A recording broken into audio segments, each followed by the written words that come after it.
Chris Mackowski of Emerging Civil War. I'm with Tim Talbott of Pamplin Historical Park, and we are across the street from Pamplin at one of the more infamous spots of the Petersburg campaign. Tim, this is the spot where A.P. Hill fell.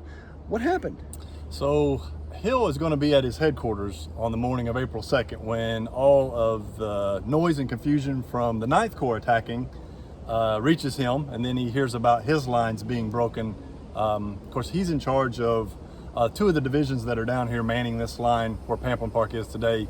You had Cadmus Wilcox's division, which is right where the breakthrough occurred, and then you had General Henry Heath's men a little bit further to the southwest manning that line. So his lines are snapped, and he gets word of that. He rides from his headquarters on the western suburbs of Petersburg, trying to get to Heath's headquarters, which is right outside of present-day Pamplin Park's main entrance. And as he's riding with some of his staff officers, he encounters two Union soldiers, and they're able to get those two Union soldiers to surrender, and he sends those Union soldiers back to Lee's headquarters for interrogation.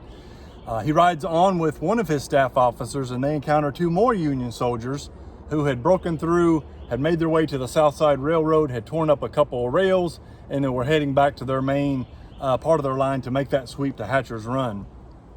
And when they encounter those two Union soldiers, they likewise try to get those guys to surrender, but they refuse to. One of the soldiers raises his rifle, points right at Hill. Hill tells him to stop, and the bullet clips off General Hill's thumb and then hits him in the chest, basically killing him before he hits the ground. His staff officer, Tucker, is able to ride away, go back to General Lee's headquarters and tell him that Hill is now dead. Lee tells Tucker to go on to Hill's headquarters and inform his wife and break the news as gently as possible to her and their two infant children there as well. Now, this is on the morning of April 2nd, 1865. If you think about this, Hill at this time, although he was suffering from some serious health issues, he had just come back off of sick leave.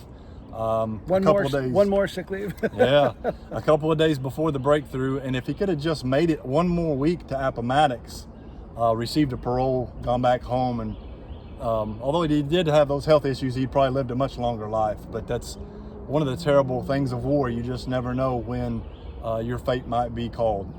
Now, we talked a little earlier at a different site about property that had been protected by the American Battlefield Trust. This is also ABT protected, so very important work that they're doing down here. Definitely. So that's a great thing if you come to Pamplin Historical Park.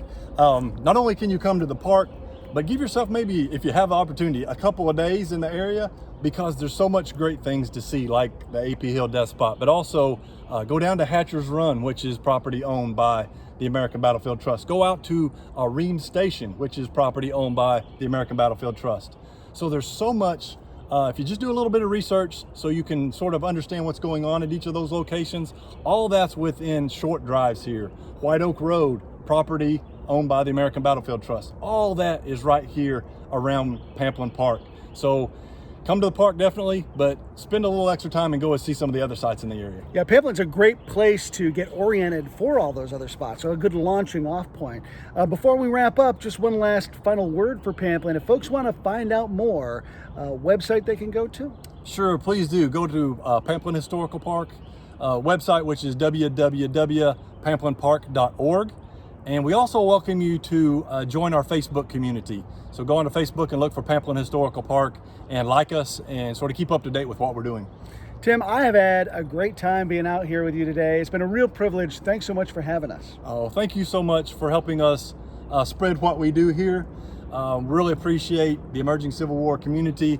The scholars that you have are just fantastic, and the way that you're grooming these young historians into being those stalwarts of the future is just really inspiring to me. Well, thank you so much.